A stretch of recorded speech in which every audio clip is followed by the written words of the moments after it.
My painful journey into this topic started when my friend asked a simple question as a suggestion for a video. Why is Murree Brewery allowed to produce alcohol? And why is it the only company allowed to do so? Of course, he left me to suffer for many weeks and contributed nothing himself. But it was a very interesting question. I had no idea why it was this way. Hopefully, just like me, you thought that the answer was probably owned by a rich person with political ties. Who cares? But the story is much more interesting than that. And since most of us wouldn't have cared about the lore of a local Pakistani alcohol company, there are a few good insights. In fact, a lot of people don't even know that the company that produces Big Apple and Lemon Malt also produces alcohol. I mean, I had no idea either until a few years ago. One interesting thing is that many people would not buy Shazan products on religious grounds, while Murree Brewery gets a silent pass. It could be that the Zoroastrians, also known as Parsis, have a more favorable position. So, why is an alcohol company allowed to exist in Pakistan? When was it started, and how is it legal to operate the company when the laws forbid consumption for non-religious reasons? Who even is consuming all of the alcohol? Let's go back to when it was started, and surprisingly it's in the 1800s. The British used to import alcohol to drink during the Indian occupation, which was quite expensive. In this era, if you had connections with the East India Company, you could easily find opportunities to start a business. The Dyer family was in such a position.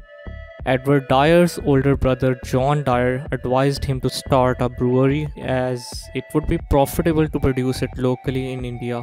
Edward then set up a brewery in the mid-1850s in Kasauli due to its cool climate and abundance of spring water. Here, Asia's first ever beer called Lion would be produced. Murree Brewery was later established in the 1860s in Ghoda Gali, Murree, and Edward became its general manager. It was created mainly to supply beer to the British troops. Edward's son is a little more famous than him. Murree Brewery later opened 2 branches in Quetta and Rawalpindi. By the 1920s, brewing had shifted to the Rawalpindi branch due to shortage of water in the original area. That is the branch that we know today. The Ghoda Gali branch closed in 1940s and the building was destroyed in 1947. In the 1940s, the British were winding up their operations in India. Peshotan Bhandara was one of the directors of the company and bought the shares of the company in 1947. The Bhandara family belongs to the Parsi community, which is a religious minority. Today, only about 800 Parsis exist in Pakistan. The question then is that, why did the Bhandaras stay in Pakistan to run the business? A country with a Muslim majority where a lot of people would find it offensive to sell alcohol. Well, Pakistan was a different place before the enforcement of prohibition. As a child, I would see nightclubs, bars, and roadside cafes in Karachi that served alcohol, operating like any entertainment business would, says Nadeem Farooq while remembering the events of 1977. Yahya Khan, Ayub Khan, and Zulfikar Ali Bhutto were all known alcoholics. In fact, Bhutto famously said, "Yes, I drink alcohol, but I do not drink the people's blood." This was during a rally in Lahore in 1977. It doesn't only stop there. When Pervez Musharraf was in power, regular box loads of Murree beer would be dropped off for the general. However, some weren't really happy with this situation. After the loss of East Pakistan that broke away and became Bangladesh in 1971 and the subsequent defeat of Pakistan army at the hands of Indian counterparts, JI or Jamaat-e-Islami accused the Pakistani journal's liking for wine and women as one of the main causes of Pakistan's defeat in the war. The serving of alcohol in army mess halls would later be banned in 1974. So the situation was favorable until 1977. Muslims would get a medical permit without much effort in order to be able to drink. Being born in a different era, it is hard to believe that alcohol was openly advertised, and these pictures feel weird. It is surreal to imagine a time where alcohol would be advertised publicly in Pakistan. If you remember my other history detour, Pakistan National Alliance was gaining traction in Bhutto's era, and that was during this time. In April 1977, Bhutto banned alcohol as a temporary measure to appease the right wing, but it would not be reverted back for a different reason. Other plans were in motion in the background, and something big would happen just a few months later.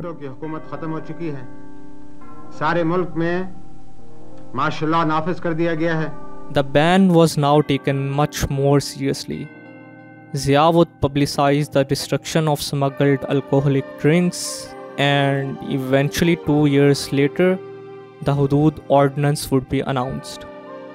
Murree Brewery would stop alcohol production. How did the brewery survive then?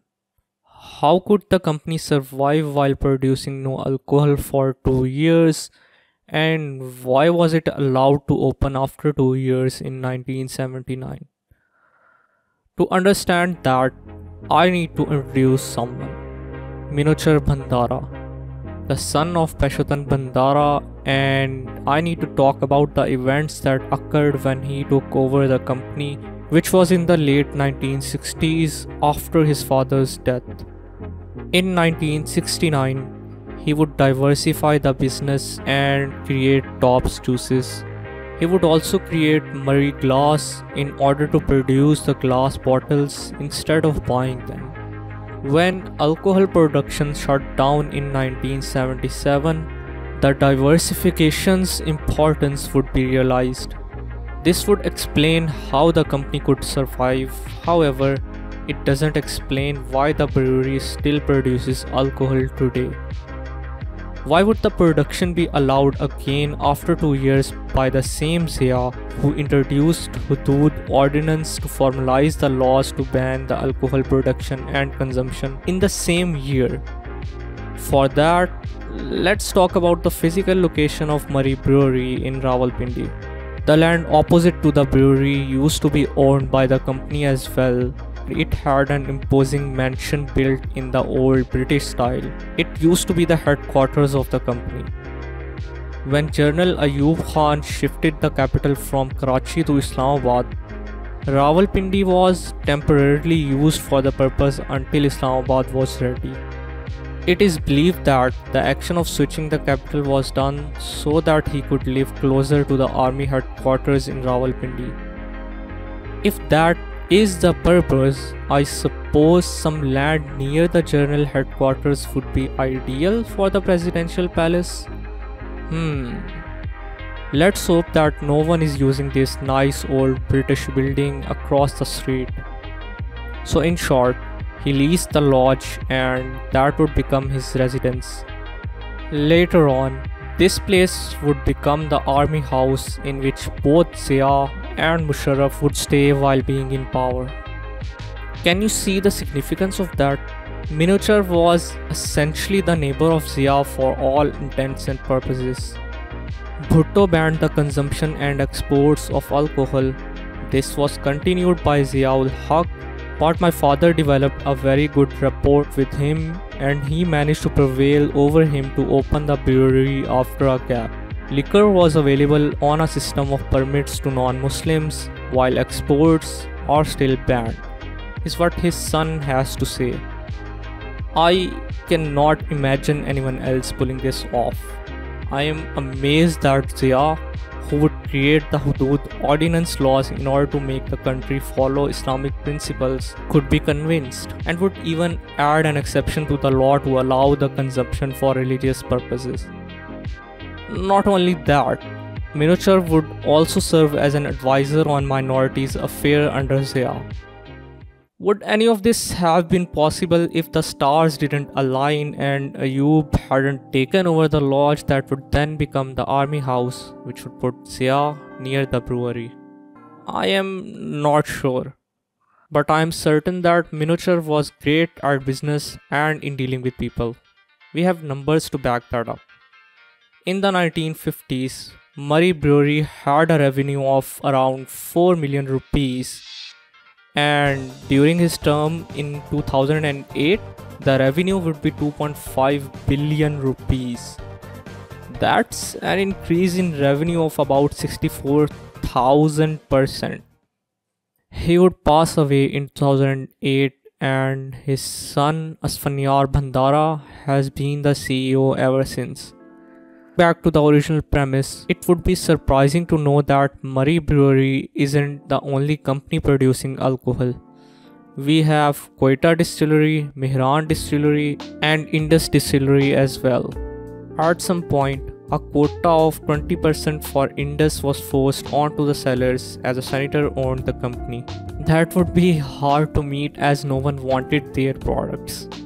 And here is what a famous writer has to say about Quetta's products. Quetta Distillery have come up with just the thing: whiskey flavored plain water. They call it moon whiskey. The percentage of proof is not given on the box, and friends who have sampled it say that it does nothing to you. This is the one and only halal whiskey. Needless to say, Murree Brewery holds the largest market share of over 70% according to the dealers, and their diversification has allowed the company to be better known. I remember that when I was only 10 or 11, I was scared of Big Apple and thought that it was haram.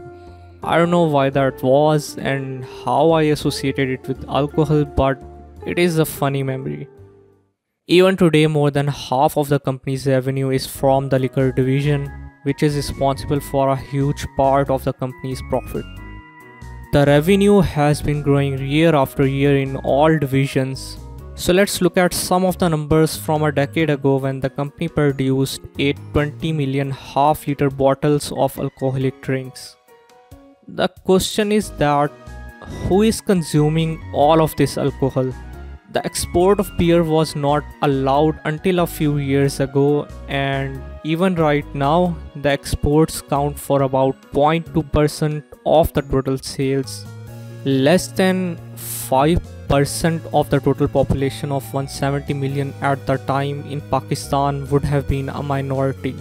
To make the numbers work, 90 bottles would need to be consumed per year by every man, woman, and child that is a minority. That is, if we were to assume that only the non-Muslims are the consumers. So it is no secret that the consumers aren't only the non-Muslims, and you can see that sentiment everywhere. I think 99% of my customers are Muslim, is what Minocher once said. It is then not extremely hard to find stories where people describe their experience of purchasing alcohol and being drunk. The government may issue licenses for consumption by non-Muslim citizens of Pakistan as part of a religious ceremony. The religious ceremony part is really interesting because Zoroastrian or Parsi religious rituals involve the consumption of wine. So that would explain why it's worded this way. Interestingly, the Pakistan Christian Congress (PCC) launched a campaign against the distribution of liquor on religious grounds in 1985. They even publicly set permits on fire in Karachi and Lahore. It turns out that Christians do not use alcohol in their religious rituals. Pakistani Christians have been demanding such bans on liquor permits and have protested against the licenses even in January of 2017 in front of Lahore Press Club. Put complete ban on production and sale of alcohol in Islamic Republic of Pakistan. Consumption of alcohol is prohibited in Islam and Christianity, is what the banners say. But these licenses get used to purchase alcohol and sell it to Muslims at a premium. There are bootleggers who have permits, and there are desperate drinkers who need it at any cost. So the bootleggers buy it from big hotels where it is available for foreigners, and they sell it to customers at any price they like. The transfer of bottle from a bootlegger to a customer is also nothing less than a James Bond movie. He asks you to wait for him in street A, you park there and keep a look for police patrols too. Then he calls you after 20 minutes and says that street A is not safe, so you move to street B and he will be there in 5 minutes. You move to street B, but there is a police car nearby, so you call him and tell him the situation. He asks you to wait and you wait for an eternity. Finally, he arrives in a car much better than yours. The exchange of money and bottle takes place and he speeds away before you can even check the bottle. Some people argue that life would be much better without prohibition and an open market would discourage moonshine and worse drugs. You would expect Asfanyaar to be a proponent of open sales, but on the contrary, he isn't a big fan of American culture when it comes to consumption. To be honest, through my journey in this rabbit hole, I've gained a sense of admiration for the company and the Bhandaras. The sense of optimism and determinism is unparalleled. Unlike most Pakistani elite who would love to stay out of Pakistan for as long as possible, Minocher and Asfanyaar are quite patriotic. My father was the biggest fan of Quaid-e-Azam's speech of August 11, 1947, in which he said that people should not be judged by their religion and should be free to go to their mosques and mandirs, says Asfanyaar.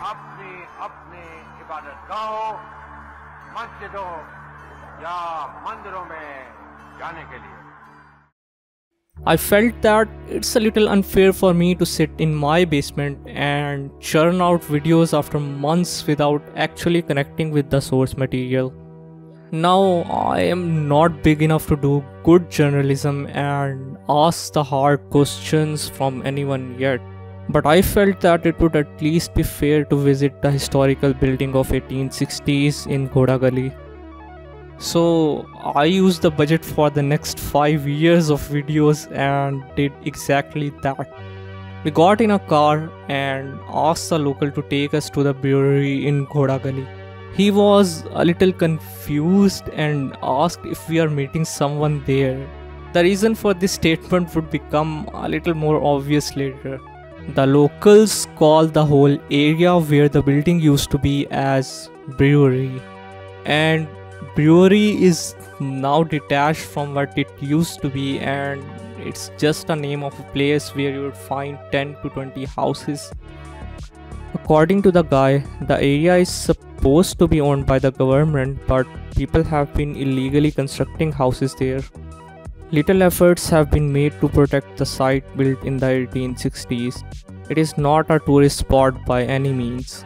This is why our guy thought that we are meeting someone there. Considering the state in which I saw the place, I think that these ruins would not exist in a few years. I got to see where the brewing would have been done, and it was sad to know that no one would be able to have this kind of experience in the future. I am glad that I went there. I think that at this point I have all of the information I need, and I have answered all of the questions that we had. Like my previous works, it has been difficult to find and condense the relevant information and form a coherent narrative. It took me a few months actually. Thank you for finding the topic interesting enough to watch until now. Maybe give my other stuff a shot as well, and maybe and super maybe share this as well. See ya.